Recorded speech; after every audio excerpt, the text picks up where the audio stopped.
Yes. Mr. Havi, please proceed. Well, what's before you is a motion dated the 14th of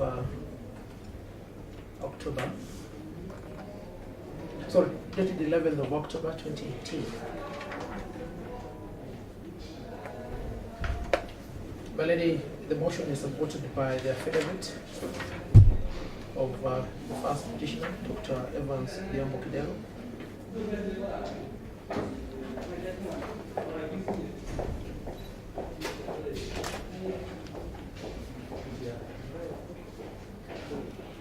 Well, the requests sought are twofold.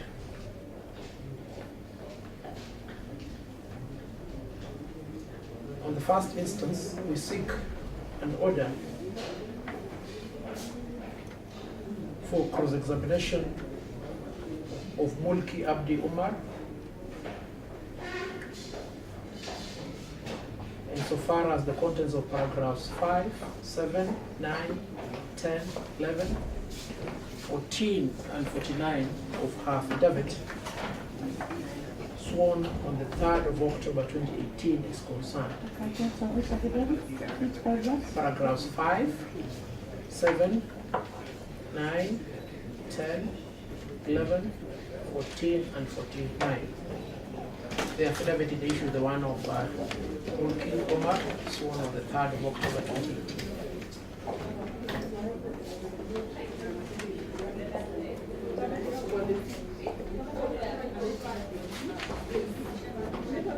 My lady, the purpose of the request to cross-examine is to have same paragraphs struck out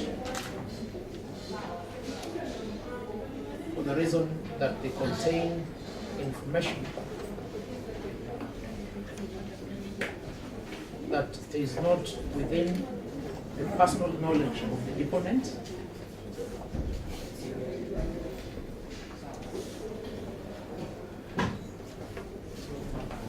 and which information is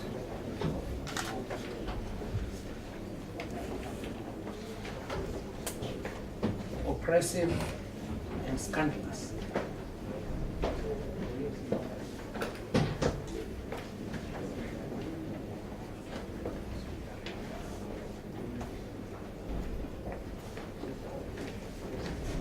My lady, the second limb of the application is to have the petition filed herein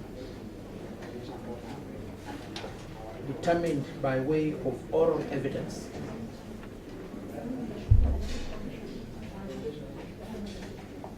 insofar as the issues raised in the 7 paragraphs are concerned. My lady, there is a legal foundation to justify making of the application, and this is found in Rule 20, sub-rule 3 and 5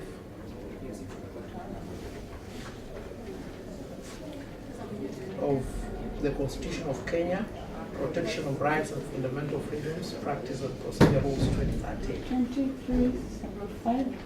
Sub-rule 3 and sub-rule 5 of the Constitution of Kenya, Protection is the Mtunga Rules. We'll refer to them henceforth as the Mtunga Rules. And lady, if I may just refer to sub-rule 3 for a start. The court may, upon application or on its own motion, direct the petition or part thereof be heard by oral evidence. It expedites matters, Mr. Havi, if you just refer to them, no? Very well. You can take them as going to be read or as already known. Eh? Very well. I'll do that. I'll lead now back to the factual foundation upon which this request is made. This petition was originated with the primary function of remedying the violation and infringement of the petitioner's rights in an exercise conducted on the 19th of September 2018.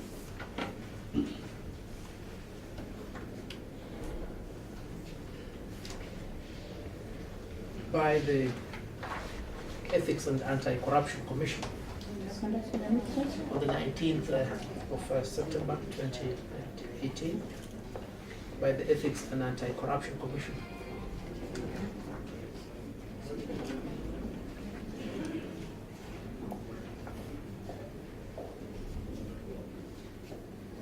Lady, pursuant to warrants of search and seizure obtained on the same day, searches were conducted on the premises of the first petitioner, as well as the premises of the second petitioner, who is the first petitioner's wife.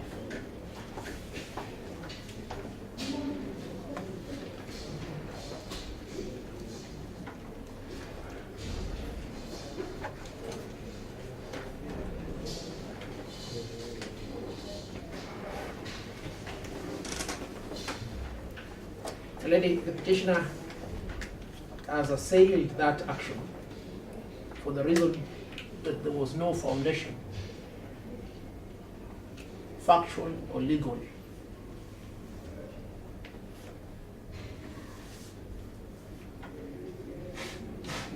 to warrant the searches and the seizure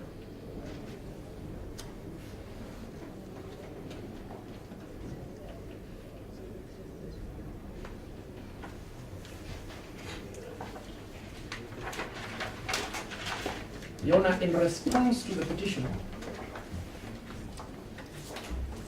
an affidavit was filed by Mulki Abdi Umar contained what is stated to be desktop valuations of the properties under inquiry.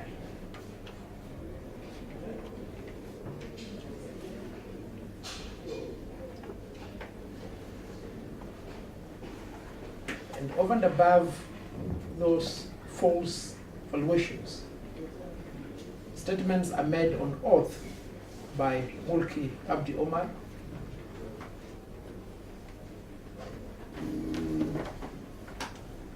attributing several properties and monies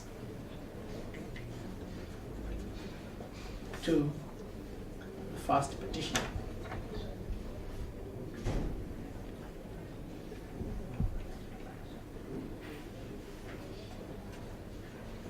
These assertions are made allegedly to support investigations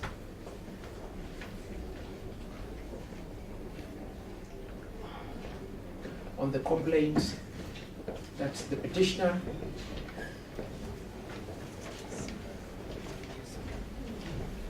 appropriated to his own use public property and funds whilst in service first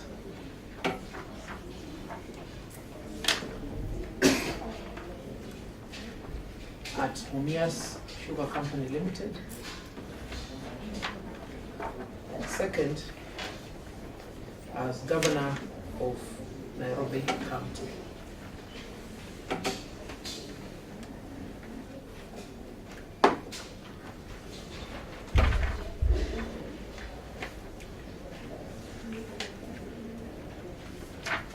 Already we have demonstrated prima facie that those averments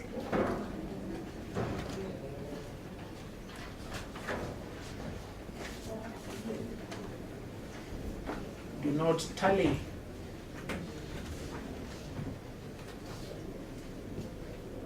with the undisputed documents before the court, in which the Ethics and Anti-Corruption Commission heard or could reasonably have heard You did not tell me the court? with the undisputed documents before the court as to the issue of ownership of those properties, the values thereof, which the Ethics and Anti-Corruption Commission head or will have heard they did exercise diligence.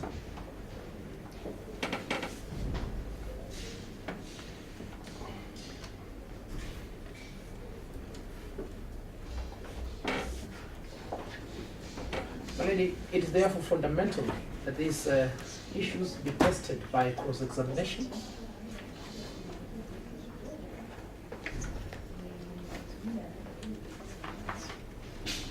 and this cross-examination is not being undertaken at an interlocutory stage. We have requested that it be done at the hearing of the petition itself.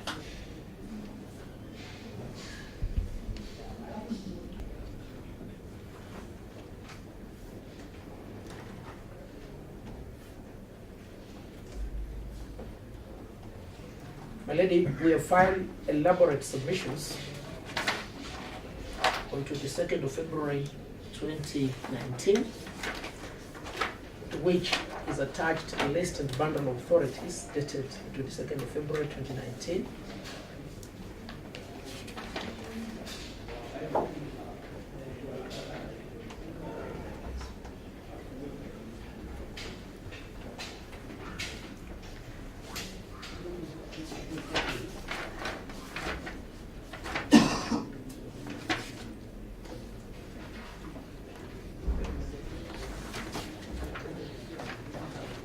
It is it's by awareness that the court will go through the list, but let me just emphasize the decision in Kibaki versus Moy.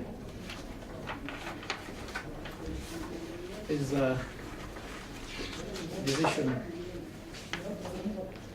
of the High Court. Well, you will find the relevant highlights at page 1 of the bundle.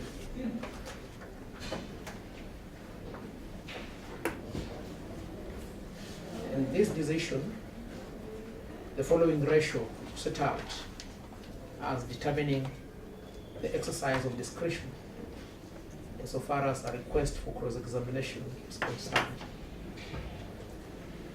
The court said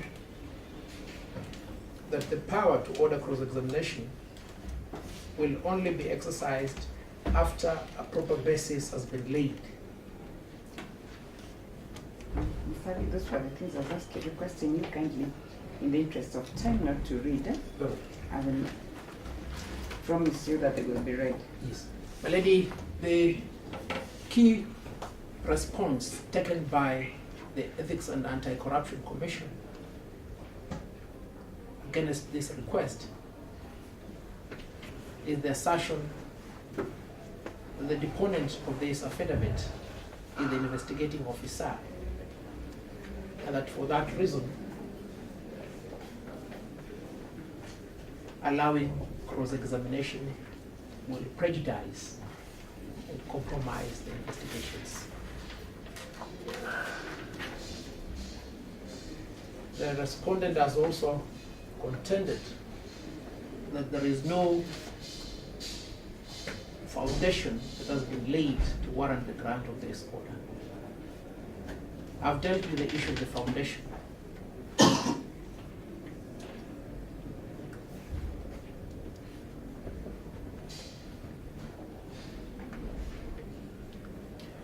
Lady, let me now deal with the issue of the alleged prejudice.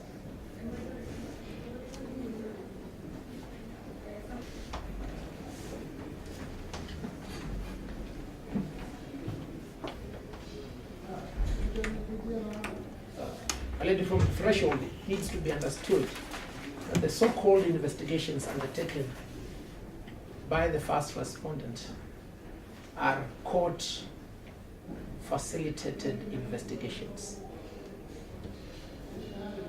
The first respondent approached the court and obtained warrants of search and seizure.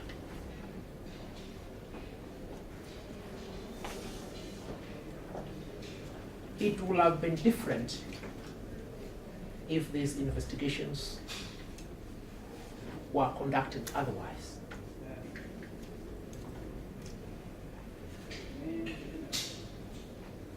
And my lady, if you look at the petition as amended, we have raised substantial complaints of violations in the manner in which the first respondent has undertaken this exercise.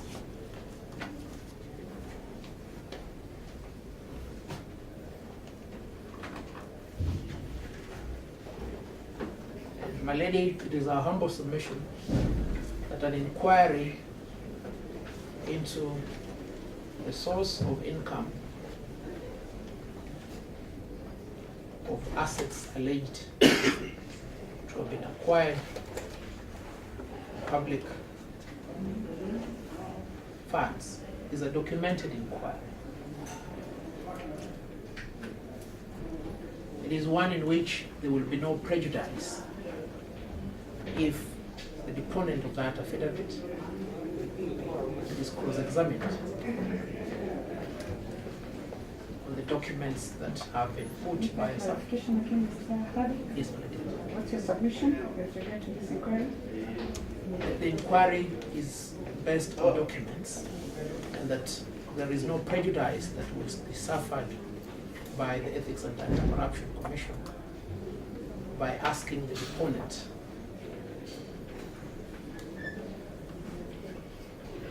to appear before court to be cross-examined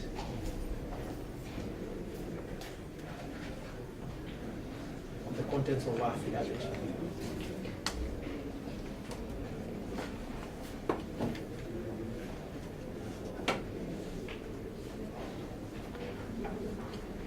And as I close, my lady, more fundamental is the right of the petitioner to be heard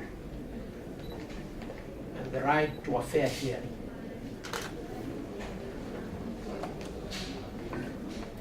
Lady, the petitioner has brought forth before this court a petition which he says he needs determined on oral evidence. Unless there is a big handicap, that is a right that the court should consider affording petitioner. Lady, we humbly request that you allow the application in the manner prayed in prayer 2, 3, and 4.